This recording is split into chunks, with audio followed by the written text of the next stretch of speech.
Welcome to Biafra Television, London. We are reaching you from the platform of the truth of the matter. Today we are talking about the Nigerian restructuring. In our previous programs, we talk about Biafra agitation is not for restructuring of Nigeria or Nigeria political system. So that is why today we are talking about the restructuring of Nigeria. Whether restructuring of Nigeria can hold water or not. Whether it can work or not. So we are going to look at the political system, economic system, religious system, and social system. Whether you can restructure those systems in Nigeria and make Nigeria a viable nation or not. So now we are talking about the restructuring of Nigeria. I am here with Mr. Kalabu. Mr. Kalabu will talk on this issue to make our audience to understand that the restructuring of Nigeria cannot work for social reasons which he is going to present here for our people to see. Now, Mr. Kalabu, on the issue of restructuring, you can see that it is a growing issue in Nigeria. So what do you have to say about this issue of restructuring? Welcome viewers once again today. It's the moderator. I'm sorry to disappoint you on today's discussion because, frankly speaking, I don't know what is restructuring.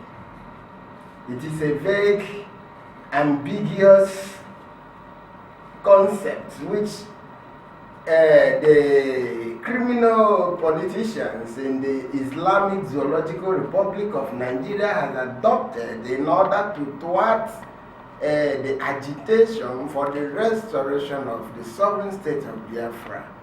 So, Mr. Moderator, I must tell you that restructuring from the layman point of view, as I can say, because normally I don't really know what the politicians in Nigeria are talking about when they say restructuring.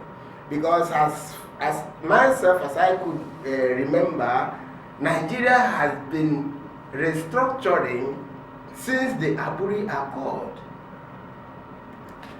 They sat in Ghana under the supervision of the ECOWAS, an African Union headed by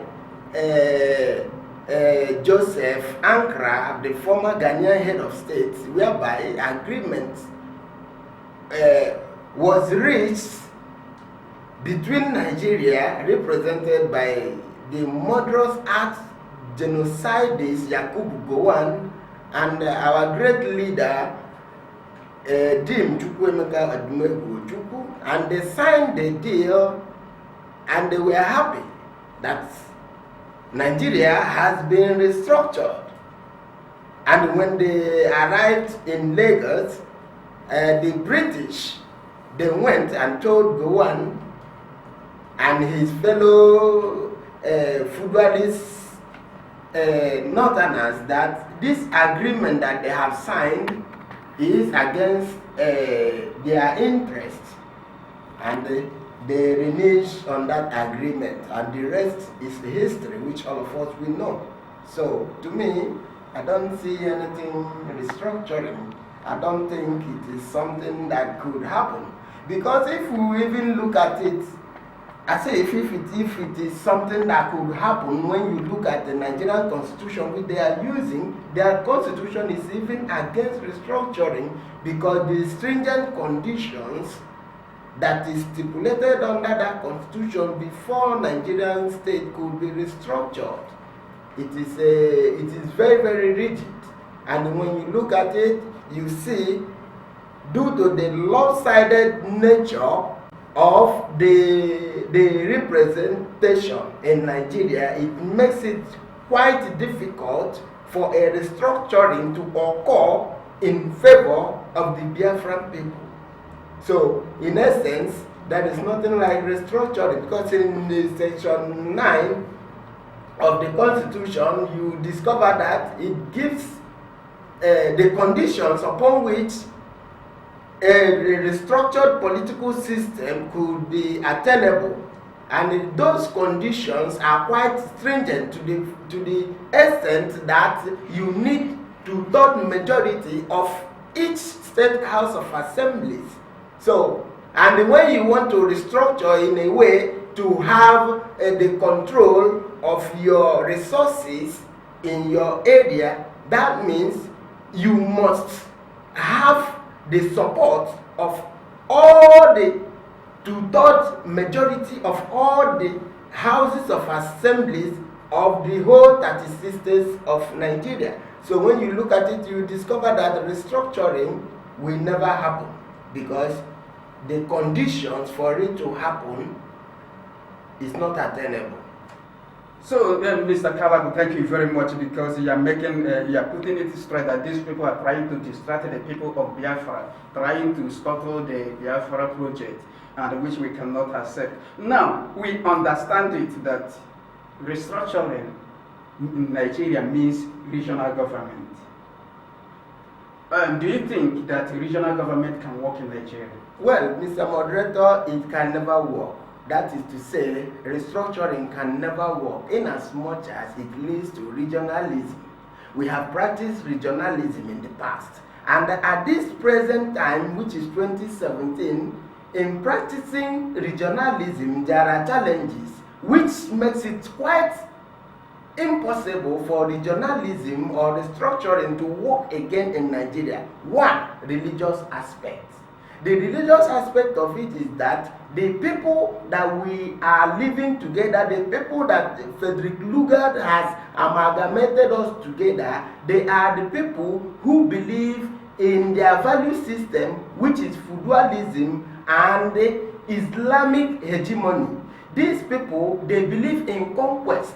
These people, they believe in drinking blood. These people, they believe that their Sharia law is higher than the constitution that regulates the activities of all people in Nigeria. So religiously, it can never work. Because secondly, inside the Nigerian constitution, you have Sharia under section 260. So because of that particular Sharia, which has made Nigeria an Islamic state. Remember, Nigeria was registered under the IOC, Islamic OIC, in 1989. And Nigeria is a member, active member of OIC. So religiously, restructuring has been defeated. Now, when you come to the economic aspect of restructuring, it can never work.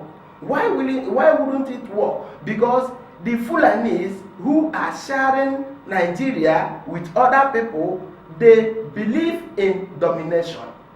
If you look at every aspect of economic activities in Nigeria, the customs, you see that it has been the Fulanis who has been at the head of the custom services and other economic activities, which makes it impossible for Biafrans to compete on a favorable ground with others. So when you compare what is happening now and what happened before during the time of regionalism, you will see that in this present generation, it can never work. It can never work. Restructuring can never work because of religious issues. Restructuring can never work because of economic issues. Even socially, it can never work. Because you can remember there was a Christian woman who was going on an evangelism preaching in the morning in Abuja, and she was beheaded by the Muslim mob. They beheaded her. Till today, nobody was charged to court. So you see that the social imbalance is too wide that there is no how you can bring in restructuring in order to address the numerous agitations that is ongoing in Nigeria at the moment. Thank you very much, Mr. Kalagu. Yes, thank you very much. Yes, restructuring cannot work in Nigeria. Don't you also know that these Northerners and the Biafrans, there has never been love between these people, right from 1914 till today. Yes. There is hatred between the people. So how do you restructure? How do you reconcile that? I don't know how are they going to restructure such mentality that they will see a Biafran walking on the street, they will just match the person and kill such person, the person. So how can you restructure such there mentality? Is nepotism. Yes. I don't know how you can restructure such mentality. Or are they going to restructure to bring back our people that has been killed since 1945 I don't know. So or are they going to restructure to bring back our people that were murdered on 20th of January 2017 while celebrating Trump's presidency? Are they going to restructure to bring back our people that were massacred at Mpo? Also, another deceit and fraudulent lies of 3 R's, which is reconstruction, rehabilitation, and the reconciliation after the war. After the war. So these are series of lies. What you should understand is that at any given time whereby the indigenous people of Biafra tries to remember that they are under slavery, the Nigerian Maduro state will always bring out one thing, anything at all, in order to distract the people, in order to continue the enslavement. Thank you, Mr. Kalagu. Thank you, Mr. Kalagu. Yes, the people of Biafra, you can see restructuring of Nigeria is not in the favor of the people of Biafra. From the coastal region to the mainland of Biafra. This is the truth of the matter. Right now, we have come to the end of this particular program. We hope that you will continue to be with us, you will continue to follow us, and make your comment. Thank you. Biafra freedom, freedom is what we need now. Freedom, freedom is what we want now. Biafra freedom, freedom is what we need now. Freedom, freedom is what we want now. Calling the United Nations to set my people free. Calling the League of the Nations to set Biafra free. Lord no. Calling the African Union, talk about my freedom. I'm calling the four corners of this